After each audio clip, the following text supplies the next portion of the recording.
بسم اللہ الرحمن الرحیم وَلْتَكُن مِّنْكُمْ، اور البتہ ضرور ہونی چاہیے تم میں سے، امتن ایک بڑی جماعت، یدعون الی الخیر، وہ بلائیں لوگوں کو خیر کی طرف، وَيَأْمُرُونَ بِالْمَعْرُوفِ، اور وہ نیکی کا حکم دیں، وَيَنْهَوْنَ عَنِ الْمُنْكَرِ، اور وہ برائی سے منع کریں، روکیں، وَأُولَئِكَ هُمُ الْمُفْلِحُونَ، اور یہی وہ لوگ ہیں جو کامیاب ہونے والے ہیں۔ وَلَا تَكُونُوا، اور تم نہ ہونا، كَالَّذِينَ، ان لوگوں کی طرح، تفرقوا، جو فرقوں میں بٹ گئے، واختلفوا، اور انہوں نے اختلاف کیا، من بعد ما جاءہم البینات، اس کے بعد کہ ان کے پاس کھلے دلائل آ چکے تھے، وَأُولَئِكَ لَهُمْ عَذَابٌ عَظِيمٌ، اور ان کے لیے بہت بڑا عذاب ہے۔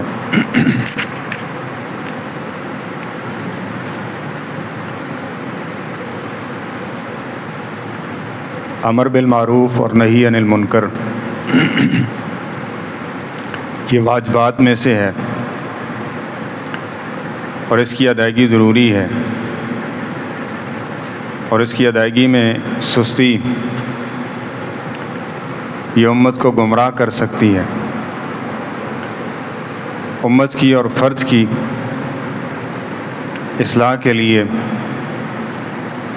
امر بالمعروف اور نہی عن المنکر یہ نہایت ضروری ہے۔ امر بالمعروف کا مطلب نیکی کا حکم دینا، اور نہی عن المنکر برائی سے روکنا۔ انبیاء کرام علیہم السلام، ان کی بعثت کا بنیادی مقصد یہی تھا کہ جو لوگوں کے اندر برائیاں ہیں، کمیاں ہیں، کوتاہیاں ہیں، ان کی نشاندہی کی جائے تاکہ وہ اس سے باز آ جائیں، اور اچھائی کا راستہ، صحیح راستہ ان کو بتایا جائے تاکہ وہ اس کو اپنا کے کامیاب ہو جائیں۔ انبیاء کا سلسلہ ہمارے پیغمبر علیہ الصلوۃ والسلام پہ ختم ہو چکا ہے، تو اللہ تعالیٰ فرماتے ہیں وَلْتَكُن مِّنْكُمْ أُمَّةٌ، اب تم میں ایک بڑی جماعت ہونی چاہیے، امت ہونی چاہیے۔ نمبر ایک، یہ آیت نبی کریم صلی اللہ علیہ وسلم کی ختم نبوت کی دلیل ہے کہ آپ کے بعد اب کوئی پیغمبر اور رسول نہیں آئے گا، امت ہوگی۔ اور اب جو پہلے انبیاء کے ذمے کام تھا، اب امت کے چنیدہ لوگوں کے ذمے یہ کام ہے کہ وہ یہ فریضہ سر انجام دیں گے۔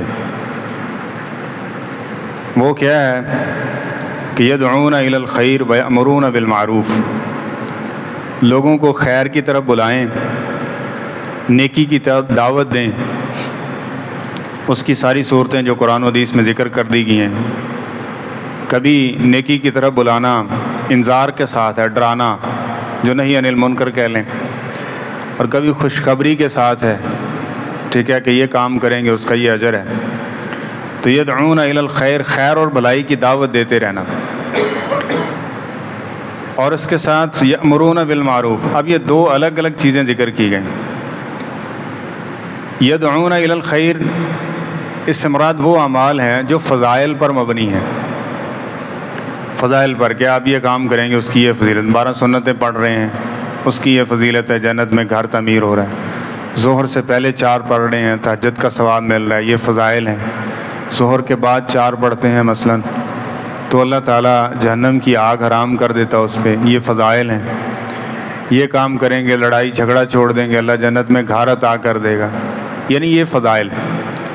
اس چیز کی بڑی ضرورت، انسان بہت سارے اعمال ہیں جو ہم نیکی کے اصول کے لیے کرتے ہیں۔ رمضان کے اندر نیکیوں کا اور مسلمانوں کا ایک ایمان کا لیول بڑھتا ہے نا، نیکیاں بڑھتی ہیں، اس میں انسان فضائل حاصل کرنے کی کوشش کرتا ہے کہ میں روزہ رکھوں گا، اللہ مجھ سے راضی ہوگا، صدقہ و خیرات کرتا ہے اس نیت سے کہ میرے گناہ دھلیں گے۔ تو ان کو فضائل کی جو ذکر کیے گئے ہیں، اس کام کی یہ فضیلت ہے، اس بات کو عام کرنا، یہ باتیں گاہے بگاہے چلتی رہنا اور یہ ذکر ہوتے رہنا۔ اور آگے ہے یأمرون بالمعروف، وہ کام جو بھلائی پر مبنی ہے اس کا امر کرنا ہے، نماز پڑھنی ہی پڑھنی ہے، زکوٰۃ دینی ہی دینی ہے، اسی طرح دیگر کام جو ہے نیکی کے وہ کرنے ہی کرنے ہیں، اس کا امر بھی دینا ہے۔ ایک ترغیب ہے اور اس کے بعد ترغیب، یدعون بلانا، اور اس کے بعد پھر کیا ہے، بعض اعمال ایسے ہیں جو ضروری ہوتے ہیں کہ یہ کرنے ہی کرنے ہیں، اس کے بغیر فضائل والے عمل بھی فائدہ نہیں دیں گے۔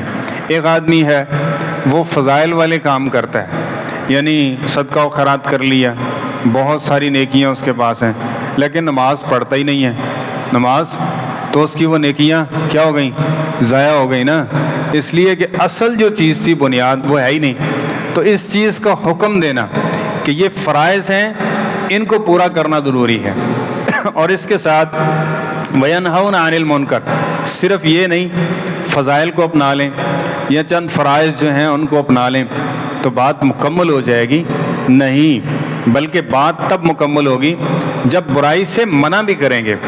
آج ہمارے ہاں ایک رویہ پایا جاتا ہے کہ ہم کیا کہتے ہیں کہ جو آپ یہ کہیں کہ نماز پڑھیں، یہ نہیں کہیں گے ایسے نماز پڑھیں گے تو قبول ہوگی، ایسے نہیں پڑھیں گے تو کہنے تو کول کیڑی اتھارٹی ہے، حضرت اللہ کے رسول صلی اللہ علیہ وسلم نے تو ذکر کر دیا، وہ تو ذکر کرنا چاہیے نا۔ زکوٰۃ دینی ہے، حضرت ایسے دینی چاہیے، اس کی یہ حدودوں کو یہ شریعت میں ذکر کیے ہیں، بس یہ آپ کہیں کہ زکوٰۃ دینی چاہیے، یہ کرنا چاہیے، یہ کرنا، حدودوں کو یہ مت ذکر کریں، کوئی جنی دے دے، تھوڑی دے بہتی دے، یہ اس کا فعل ہے، اس کا فعل نہیں ہے۔ ینہون عن المنکر، اس میں جو برائی ہے، اس میں جو کمی ہے، جو کوتاہی ہے، اس سے روکنا، اس کو اللہ تعالیٰ کو ماننا چاہیے، اللہ تعالیٰ کو ماننا چاہیے، اللہ کو ماننا چاہیے، اللہ کو ماننا چاہیے۔ اللہ کا منکر جو بھی مذہب کے ساتھ ریلیٹڈ ہے نا، چاہے وہ عیسائی ہے، سکھ ہے، یہودی ہے، کوئی بھی ہے جس میں مذہب کا کنسیپٹ موجود ہے، وہ اللہ کا منکر نہیں ہے۔ لیکن برائی اصل میں کیا ہے، وہ اللہ کے ساتھ ایسی برائی اس کی نسبت کر دیتا ہے جو شرک کے زمرے میں آتی ہے، تو اس کو اس سے روکنا بھی ضروری ہے، کیونکہ اگر عقیدے میں شرک موجود ہے تو یہ اتنی بڑی چیز ہے کہ انسان کے سارے اعمال کیا کر دیے جاتے ہیں، ضائع کر دیے جاتے ہیں، برباد کر دیے جاتے ہیں، حتیٰ کہ اللہ تعالیٰ فرماتے ہیں لَإِنْ أَشْرَكْتَ لَيَحْبَطَنَّ عَمَلُكَ، اللہ فرماتے ہیں محمد صلی اللہ علیہ وسلم اگر آپ نے بھی، بالفرض والمحال ہے نا، یہ ہماری تمہاری آنکھیں کھولنے کے لیے ہے کہ یہ کوئی معمولی شے تھوڑی ہے، فرمایا کہ محمد صلی اللہ علیہ وسلم اگر آپ نے بھی شرک کیا نا، اگرچہ ایسا ہونا ممکن نہیں ہے، آپ تو مٹانے آئے ہیں اس چیز کو، فرمایا کہ اگر آپ سے بھی ایسا عمل سرزد ہو گیا نا تو لَيَحْبَطَنَّ عَمَلُكَ، ہم بھی آپ کی زندگی کے سارے عمل کیا کر دیں گے، ضائع کر دیں گے۔ تو اب یہ دیکھیں یہ اتنی بڑی بات، اور آج کوئی کہے کوئی گل نہیں جی شرک کی نفی نہیں ہونی چاہیے، بس توحید کی بات کرو، اللہ ایک ہے، اللہ کو ماننا چاہیے، اللہ کی عبادت کرنی چاہیے، یہ نہیں کہنا کہ جناب شرک ہے اس سے بچنا ہے، آپ نے سنت کی آپ دعوت دیں لیکن بدعت کی مذمت مت کیجئے۔ تو قرآن پاک میں یہ دونوں چیزیں ذکر کی گئی ہیں، امر بالمعروف اور نہی عن المنکر، اس وقت تک کامیاب نہیں ہو سکتے، نیکیوں کو بچا نہیں سکتے جب تک برائی سے باز نہیں آئیں گے، اور اس کے لیے نہی عن المنکر ضروری ہے۔ جس طرح کہ ایک انسان، مفلس کی حدیث سنی ہوئی ہے نا آپ نے، یہ تو ایک بڑا گناہ ہے، چھوٹے لیول پہ آ جائے، نبی کریم صلی اللہ علیہ وسلم نے فرمایا یہ بندہ بڑی بڑی نیکیاں لے کے آئے گا، نماز اس کے پاس ہوگی، زکوٰۃ اس کے پاس ہوگا، صدقات و خیرات کی نیکیاں اس کے پاس ہوں گی، بڑی بڑی نیکیاں ہیں اس کے پاس، لیکن اس کے ساتھ اس کے پاس گناہ ہیں۔ وہ کون سے ہیں؟ کسی کو قتل کیا ہے، کسی کو جناب تھپڑ مارا ہے، کسی کو گالی دی ہے، اب یہ گناہ ہیں جو اس کے پلڑے میں پڑے ہوئے ہیں۔ اب یہ برائی تھی نا، اسے روکنا چاہیے تھا، اب نیکی کا حکم دو، نیکی کا حکم دو، باقی جو جتھے لگا ہے اس کو ٹوکو نہیں، تو ایسے اصلاح نہیں ہوگی، ایسے ممکن نہیں ہے کہ معاشرہ درست ہو اور ایمان مضبوط۔ پھر قیامت کے دن کیا ہوگا؟ اللہ کے نبی صلی اللہ علیہ وسلم فرماتے ہیں پھر جس کو اس نے قتل کیا، اس کو اس کی جو ہے نا نیکیاں، اس کی نیکیاں اس کو دے دی جا رہی ہیں، کسی کو گالی دی، اس کی نیکیاں اس کو دی جا رہی ہیں، حتیٰ کہ اس کی حالت یہ ہو چکی ہے، اور یہ نبی علیہ السلام ہماری اس امت کی بات ہو رہی ہے، فرمایا میری امت کا مفلس، اللہ کے رسول فرما رہے ہیں میری امت کا مفلس۔ تو پھر چلتے چلتے کیا ہوگا کہ اس کی نیکیاں وہ سارے لے کے چلے جائیں گے اور اس کے پاس کچھ نہیں ہوگا، ابھی حساب و کتاب لینے والے ہوں گے، نیکیاں ختم ہو چکی ہیں۔ فرمایا پھر اس کی جو برائیاں ہیں نا، جس جس کے ساتھ اس نے کمی زیادتی کی ہے اس کی برائیاں لے کے اس کے اوپر ڈال دی جائے گی، ثم طرح فی النار، پھر اس کو اٹھا کے آگ میں ڈال دیا جائے گا۔ اب یہ فرائض پورے کرنے کے باوجود آگ میں کیوں جا رہا ہے؟ کہ جو برائی والی چیزیں تھی اس سے بچا نہیں ہے، اور اگر برائی کی تبلیغ ہی چھوڑ دیں گے، اس سے روکنا ہی چھوڑ دیں گے، ٹھیک ہے، تو پھر وہ باز کیسے آئیں گے، شناعت کیسے ہوگی؟ ایک وقت آئے گا کہ برائی نارملائز ہو جائے گی، لوگ اس کو کرنا کہیں گے یہ سب چل رہا ہے، اور ایسے کرتے کرتے وہ اس کے اندر اٹ جائے گا۔ اس لیے یہ یاد رکھیں، جو نبی کریم صلی اللہ علیہ وسلم کی دعوت کا انداز تھا اور قرآن و سنت کا آپ پڑھیں گے تو دونوں چیزیں ذکر کی گئی ہیں، نیکی کا حکم بھی ہے اور برائی سے روکنا بھی ہے۔ اور دوسرا رویہ ہم میں یہ ہوتا ہے کہ بس اوقات کمی کوتاہی کا ذکر ہوتا ہے نا، تو ہم سمجھتے ہیں کہ آج مولوی صاحب نے درس ساڑھے اتنے دیتا ہے، آج خطبہ جمعہ ہمارے اوپر پڑھایا ہے۔ اب یہ یاد رکھیں، پہلے بھی شاید ایک دفعہ بات ہوئی ہوگی کہ جب کوئی شخص یہ قرآن و حدیث یا ایسی کوئی مجلس ہے، وہ چاہے جمعہ ہو، خطبہ ہو، کوئی بھی ہو، یا حدیث سن رہا ہے یا کسی بھی طرح اس کو کوئی واضح نصیحت کی جا رہی ہے، جب انسان یہ فرض کر لیتا ہے نا کہ یہ مجھ کو بتانے کے لیے، مجھ کو ٹارچر کرنے کے لیے ایسا کیا گیا، یہ شیطان کی ایسی بڑی دیوار ہے کہ جو اس کے درمیان کھڑی ہو جاتی ہے اور پھر اصلاح ممکن ہی نہیں رہتی۔ بندہ کہتا ہے میں نے لا کے گل کی تھی ہے نا، وہ اصلاح کہاں کرے گا؟ حالانکہ رویہ یہ ہونا چاہیے، صحابہ کرام رضوان اللہ تعالی علیہم اجمعین، جب یہ آیت آئی نا کہ وہ لوگ الذین آمنوا ولم یلبسوا ایمانہم بظلم، وہ لوگ کامیاب ہوں گے کہ جو ایمان لانے کے بعد جنہوں نے ظلم نہیں کیا وہ کامیاب ہونے والے ہیں۔ پتہ ہے صحابہ کرام کتنے پریشان ہوئے، فرمانے لگے اللہ کے رسول صلی اللہ علیہ وسلم اینا یظلم نفسہ، ہم میں سے کون ہے جو اپنے اوپر ظلم نہیں کرتا؟ اب جب یہ ہوتا ہے کہ رسول تسی مینوں لا کے گل کیتی ہے، اسلام ممکن تھی نہیں ہے نا۔ آپ دیکھ لیں کہ جب یہ بندہ کہ اس نے میرے تو جمعہ پڑھا دیتا ہے جی، آج اب سود خور بیٹھا ہوا ہے، اب سود کے بارے میں بات ہونے کا سارا جمعہ میرے خلاف پڑھاتا ہے۔ ایک بندہ جھوٹ بولنے والا ہے، جھوٹ کی مذمت آئی، انہوں نے کہا مینوں لا کے گل کی تھی۔ بھائی یہ معاشرے کی چل رہی چیزیں ہیں، جو مبلغ ہیں اس کی یہ ذمہ داری ہے کہ وہ معاشرے کو دیکھے گا، جہاں کوئی کمی کوتاہی ہے اس کو وہ مینشن کرے گا، اس کو بتائے گا کہ اس کی شناعت یہ ہے، اس سے بچنا ضروری ہے، اس کے نقصان یہ ہیں، ٹھیک ہے، تبھی تو معاشرہ اس سے بچ پائے گا۔ یہ نہیں کہ صرف ایک ہی آدمی ہو سکتا ہے 20 وہاں بیٹھے ہوں۔ تو اس لیے یہ جو معیار ہے نا، تو صحابہ کرام نے کیا فرمایا؟ اللہ کے رسول ہم میں سے کون ہے جس سے یہ کمی کوتاہی یعنی یہ سرزد نہیں ہو جاتی؟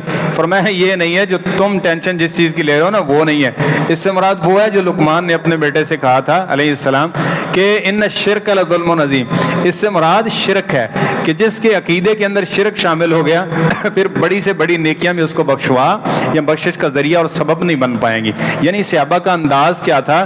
وہ اپنے اوپر بات لینے کی بجائے سوچا کرتے تھے کہ یہ جو بات ہو رہی ہے کہیں میں اس کی زد میں تو نہیں آ رہا، اگر اس کی زد میں آ رہا ہوں، مجھ میں یہ کمی کوتاہی ہے، تو میں نے اس کو کیا کرنا ہے؟ دور کرنے کی کوشش کرنی ہے، اور اگر مجھ میں یہ کمی کوتاہی نہیں ہے تو اللہ تعالیٰ کا شکر ادا کریں کہ جس مالک کے فضل و کرم سے میں اس برائی سے بچ چکا ہوں۔ لا حول ولا قوت الا باللہ۔ مومن کا یہ سوچ اور نظریہ ہوتا ہے کہ میں گناہوں سے تب تک نہیں بچ سکتا جب تک اللہ اپنی رحمت نہ فرمائے، تو یہ معیار ہونا چاہیے۔ تو دعوت کا انداز کیا ہے کہ فضائل بھی ہونے چاہیے، امر بالمعروف بھی ہوگا اور نہی عن المنکر بھی ہوگا۔ جب ان تینوں چیزوں میں سے الگ الگ ان چیزوں کو کر دیں گے تو پھر وہ تبلیغ کا جو انداز اور دعوت کا جو حق ہے وہ ادا نہیں ہو رہا۔ تو فرمایا ایسی امت ہونی چاہیے، وَأُولَئِكَ هُمُ الْمُفْلِحُونَ، اور یہ وہ لوگ ہیں جو فلاح پانے والے ہیں، یہ وہ لوگ ہیں جو کامیاب ہونے والے ہیں، یعنی ایسا کرنے والے۔ اور اگر آپ ان چیزوں کو چھوڑتے جائیں گے پھر کیا ہوگا؟ فضائل کو لے بھی لیں، جتنے مرضی اعمال کر لیں، لیکن اس کے ساتھ جب برائیاں ہوں گی تو پھر اس کا کچھ فائدہ نہیں ہے۔ یہاں تو گالی دینے والا وہ بھی پکڑا جا رہا ہے، اس کے پلے کچھ نہیں رہ رہا، چے جا کے بڑے بڑے گناہ اور بڑی بڑی غلطیاں، ٹھیک ہے، اس کو جو ہے اسکپ کر دیا جائے یا اس کو بیان اور ذکر نہ کیا جائے تو معاشرے میں کتنا وبال آئے گا۔ اور آگے ذکر فرمایا کہ وَلَا تَكُونُوا كَالَّذِينَ تَفَرَّقُوا وَاخْتَلَفُوا، کہ تم نے ان لوگوں کی طرح نہیں ہونا۔ مراد یہاں عیسائی اور یہودی ذکر کیے جا رہے ہیں کہ ان کی طرح نہیں ہونا جو فرقوں میں بٹ گئے۔ فرقوں میں بندہ کب بڑھتا ہے؟ جب اصل سے ہٹتا ہے، اور اصل سے وَاخْتَلَفُوا مِن بَعْدِ مَا جَاءَهُمُ الْبَيِّنَاتُ، اور انہوں نے اختلاف کیا ان کے بعد دلیل آنے کے بعد۔ یعنی آسان سے لفظوں میں یہ بات واضح کر دی گئی کہ فرقہ ہوتا کیا ہے۔ جب قرآن و سنت کی دلیل آ جائے، اس کے مقابلے میں کسی کا قول، فعل، عمل، رائے، قیاس، اس کو لے جانا یا پیش کرنا یا اس کو اپنا لینا یہ فرقہ ہے. یہ کیا ہے؟ فرقہ ہے. اصل کیا ہے؟ فرقے سے بچنے والی اور امت والی چیز کیا ہے کہ جو قرآن و حدیث ہے اس کو اپنا لینا.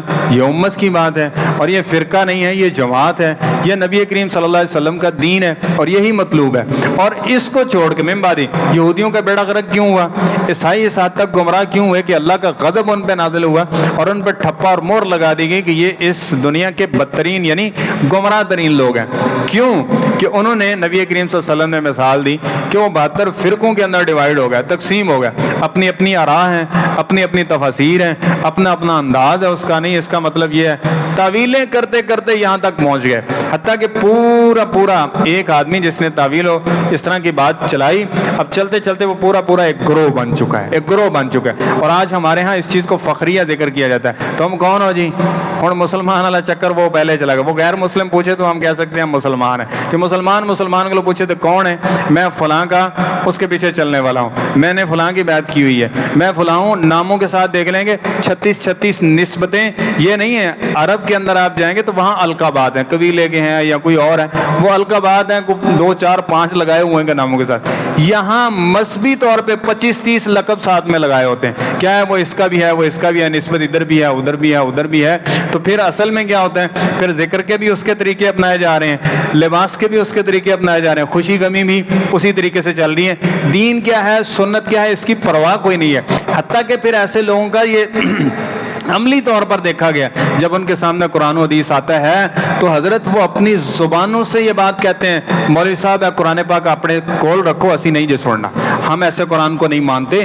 یہ الفاظ مسجد میں کھڑے ہو کے بولے گئے جب ان کو آیات الہی سنائی گئی کہ بھائی آپ نے یہ جو مسئلہ ذکر کیا یہ تو قرآن کے ساتھ, قرآن کے مخالف ہے, اس کے ساتھ نہیں ملتا, قرآن تو یہ بتا رہا ہے. تو انہوں نے کہا مولوی صاحب آپ خاموش رہیں, یہ قرآن اپنے پاس رکھیں, ہم نہیں مانتے اس چیز کو. یعنی اس حد تک بڑھ جائیں. تو یہ فرقہ نہیں تو اور کیا ہے؟ یہ ہے فرقہ جو قرآن حدیث سے ہٹ کے کسی دوسری چیز کو ترجیح دیتا ہے. اس لیے ہمیشہ اس بات کو ذہن میں رکھیں, جب اللہ تعالیٰ کی بات آ جائے, دلیل آ جائے قرآن و سنت کی, پھر اپنے سر کو جھکا دیجئے, اپنے دماغ, اپنی سوچ اور فکر کو اس کے مطابق ڈالنے کی کوشش کریں, نہ کہ اس کے متضاد یا اس کے مخالف کوئی سوچ اور فکر یا اس طرح کی چیز آنی چاہیے. وگرنہ کیا ہوگا؟ وَأُولَٰئِكَ لَهُمْ عَذَابٌ عَظِيمٌ. دلیل آنے کے بعد کسی اور طرف جائیں گے, اس کی تعویل کریں گے. تعویل کرنے سے کوئی چیز حلال تھوڑی ہو سکتی ہے. تعویل تو مقصد ہوتا ہے چکر دینا. اب اللہ کو کون چکر دے سکتا ہے؟ لیکن قیامت کے دن یہ پھنس جائے گا اور وہ کیا ہوگا کہ عذاب عظیم. اس کے لیے پھر ہم بہت بڑا اللہ تعالیٰ فرما رہے ہیں عذاب تیار کر رکھا ہے جو شخص ایسا کرنے والا ہے. تو بچنا کیسے ہے اور دعوت دینی کیسے ہے, وہ چیزیں ذکر کی گئی کہ 3 بنیادی پہلو ہیں. یہ ایک مبلغ, ایک داعی کے سامنے ہونے چاہیے کہ وہ یدعون الی الفضائل بھی ہوں, امر بالمعروف بھی ہوں, نیکی کا حکم اور برائی سے روکنا بھی ہو, اور وہ اس کا انداز کیسا ہو کہ اب وہ کسی کی دعوت نہیں, کسی ہیں بڑے چھوٹے کی بات نہیں, بلکہ امت کی بات ہو. اور وہ امت کی بات کیا ہے؟ دلیل کی بات یہ ہے, وہ قرآن و حدیث کی بات ہے. اس کے ساتھ امر بالمعروف ہے, اسی کے ساتھ نہی عن المنکر ہے, اسی کے ساتھ فضائل ہیں. نہ یعنی کسی چیز کا امر قرآن حدیث سے ہٹ کے ہوگا, نہ نہیں قرآن حدیث سے ہٹ کے ہوگی, اور نہ ہی فضائل قرآن حدیث سے ہٹ کے ہوں گے. فضائل میں چل رہے ہیں نا, یہ کام کرو, این لاکھ ثواب. جو نبی علیہ السلام نے درود بتایا اس کی 10 نیکیاں, جو حضرت نے بڑھایا اس کی کروڑ نیکیاں. اب یہ کیا ہے؟ فضائل کے اندر پیغمبر پہ جھوٹ بول رہے ہیں, فضائل کے اندر دین میں گھڑ کے ایک نیا مسئلہ پیش کر دیا. تو یہ ایک فرقے کی صورت ہے. تو لہذا ان چیزوں سے بچنا ہے, تبھی کامیابی ہوگی. تو اس کے ساتھ ساتھ امر بالمعروف جس حد تک ہے, ایک خاص لوگ ہیں جن کی ذمہ داری اور فریضہ, علماء جن کے کاندھوں پہ یہ ڈال دی گئی, ان کا کام ہے ہی ہے. لیکن عمومی طور پہ جس حد تک ہو سکتا ہے انسان اپنے گھر, دوستوں, احباب, جہاں تک اس کا مکلف ہے وہ اس کو ادا کرتا رہے, تاکہ یہ معاشرہ بھی بہترین ہو اور ہم سب کامیاب ہو سکیں. اللہ تعالی ہم سب کو کامیاب لوگوں میں شامل فرمائے.